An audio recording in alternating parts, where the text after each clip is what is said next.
नमस्कार सर्व माता बहिणींना माझा नमस्कार। आपण इथे स्क्रीनवर बघू शकता मुख्यमंत्री लाडकी बहीण योजना इथे जाहीर झालेली आहे। ठीक आहे, पात्र महिलांना प्रति महिना 1500 म्हणजे वार्षिक 18,000 रुपये इथे मिळणार आहेत। यासाठी काय काय कागदपत्र लागणार आहे, योजनेचा उद्देश काय राहणार आहे, योजनेची जी लाभार्थी कोण कोण असणार आहे याच्यासाठी, त्याच्यानंतर पात्रता काय असली पाहिजे, कोण पात्र असणार आहे कोण अपात्र असणार आहे, त्यानंतर योजनेसाठी कागदपत्र कोणते कोणते लागणार आहे, लाभाची रक्कम कुठे जमा होईल, त्यानंतर योजनेचा कालावधी कसा असणार आहे, संपूर्ण आपण या व्हिडिओमध्ये जाणून घेणार आहोत। बऱ्याच लोकांचे सकाळपासून फोन चालू आहेत की या योजनेबद्दल माहिती विचारणं होत आहे, परंतु याचे डॉक्युमेंट जे सांगितलेले लिस्ट ते आपण सर्वप्रथम इथे बघणार आहोत।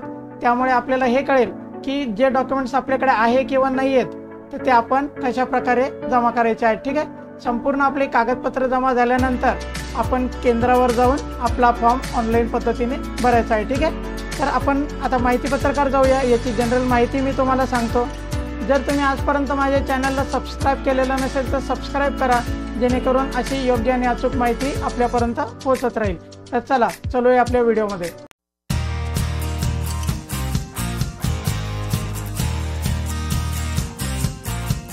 तर याप्रमाणे स्क्रीनवर आपण बघू शकता महाराष्ट्र राज्यात मुख्यमंत्री माझी लाडकी बहीण योजना सुरू करण्यास मान्यता देण्याबाबत इथे आपल्याला दिसत आहे। ठीक आहे, महाराष्ट्र शासनाचा महिला व बालकल्याण विकास विभाग जो आहे हे संपूर्ण हँडल करणार आहे। त्यामध्ये आपण सर्वप्रथम बघूया की या योजनेचा एक्झॅक्टली उद्देश काय राहणार आहे। तर यामध्ये राज्यातील महिला आणि मुलींना पुरेशा सोयी सुविधा उपलब्ध करून देणे आणि रोजगार निर्मितीस चालना देणे, त्यानंतर त्यांचे आर्थिक सामाजिक पुनर्वसन करणे, राज्यातील महिला स्वावलंबी किंवा आत्मनिर्भर करणे, राज्यातील महिलांना व मुलींना सशक्तीकरणास चालना देणे आणि महिला आणि त्यांच्यावर अवलंबून असलेल्या मुलांचं आरोग्य आणि पोषण स्थितीत सुधारणा करणे, हे याचे मुख्य उद्देश राहणार आहेत। यानंतर योजनेचं स्वरूप आपण बघू शकता। पात्रता कालावधी दरम्यान प्रत्येक पात्र महिला तिच्या स्वतःच्या आधार लिंक केलेल्या बँक अकाउंटला खात्याला आपल्याला डायरेक्ट बेनिफिट ट्रान्सफर हे जे आहे ते आपल्या बँकेमध्ये 1500 रुपये प्रति महिना इथे शासनाकडून जमा होणार आहे। ठीक आहे, योजनेचे लाभार्थी कोण राहणार आहे तर महाराष्ट्र राज्यातील 21 ते 60 या वयोगटातील विवाहित महिला, विधवा महिला, घटस्फोटित महिला, परित्यक्त्या महिला आणि निराधार महिला यांच्यासाठी ही मेन योजना बनवण्यात आलेली आहे। तर आपण जाणून घेऊया की या योजनेसाठी कोण पात्र राहणार आणि कोण अपात्र राहणार आहे। ठीक आहे, तर सर्वप्रथम आपण पात्र उमेदवारांना काय काय असलं पाहिजे हे इथे बघूया। लाभार्थी महिला महाराष्ट्र राज्याची रहिवासी असणे आवश्यक आहे। राज्यातील विवाहित, विधवा, घटस्फोटित, परित्यक्त्या आणि निराधार महिला असल्या पाहिजे। किमान वय जे आहे 21 वर्षापासून मॅक्झिमम वय जे आहे 60 वर्षापर्यंत चालणार आहे। सदर योजनेअंतर्गत लाभ घेण्यासाठी अर्ज करणाऱ्या लाभार्थ्यांचे बँक खाते असणे आवश्यक आहे। लाभार्थी कुटुंबाचे वार्षिक उत्पन्न जे आहे ते 2.5 लाखापेक्षा जास्त असू नये। या योजनेमध्ये लाभ कोण घेऊ शकत नाही ते आपण बघूया। ज्यांच्या कुटुंबाचे एकत्रित वार्षिक उत्पन्न 2.5 लाखापेक्षा अधिक आहे ते यासाठी पात्र राहणार नाही। ज्यांच्या कुटुंबातील सदस्य आयकरदाता म्हणजे इन्कम टॅक्स रिटर्न भरत असेल तो पण पात्र नाही आहे। ज्यांच्या कुटुंबातील सदस्य नियमित किंवा कायम किंवा कर्मचारी कंत्राटी कर्मचारी असतील किंवा सरकारी विभागात कामाला असतील ते सुद्धा याला अपात्र राहणार आहेत। सदर लाभार्थी महिलेने शासनाच्या इतर विभागामार्फत राबविण्यात येणाऱ्या आर्थिक योजनेद्वारे रुपये 1500 पेक्षा जास्त लाभ घेतला असेल ते सुद्धा याला पात्र होणार नाही। ज्यांच्या कुटुंबातील सदस्य विद्यमान किंवा माजी खासदार आमदार असतील तर ते सुद्धा याला पात्र असणार नाहीये।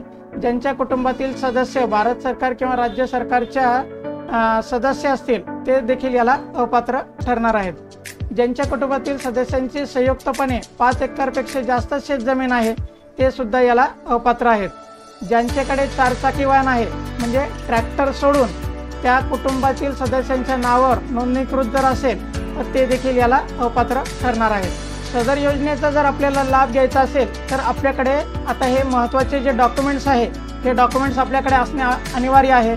ज्यामध्ये योजनेच्या लाभासाठी आपल्याला ऑनलाईन अर्ज करायचा आहे। लाभार्थ्याचे स्वतःचे आधार कार्ड असले पाहिजे।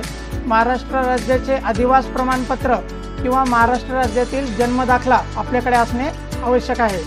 सक्षम प्राधिकारी यांनी दिलेला कुटुंब प्रमुखांच्या नावाचा 2.5 लाखापेक्षा कमी असलेला आपल्याकडे उत्पन्नाचं सर्टिफिकेट असलं पाहिजे। बऱ्याच लोकांचे प्रश्न आहेत की हा उत्पन्नाचा सर्टिफिकेट कोणाच्या नावाचा असला पाहिजे, तर तो जो तुमच्या घरामध्ये कुटुंब प्रमुख असेल त्या कुटुंब प्रमुखाच्या नावाचा हा उत्पन्नाचा दाखला असणे आवश्यक आहे। ठीक आहे। बँक खात्याचं पासबुक जे आहे ते आपल्याकडे असलं पाहिजे।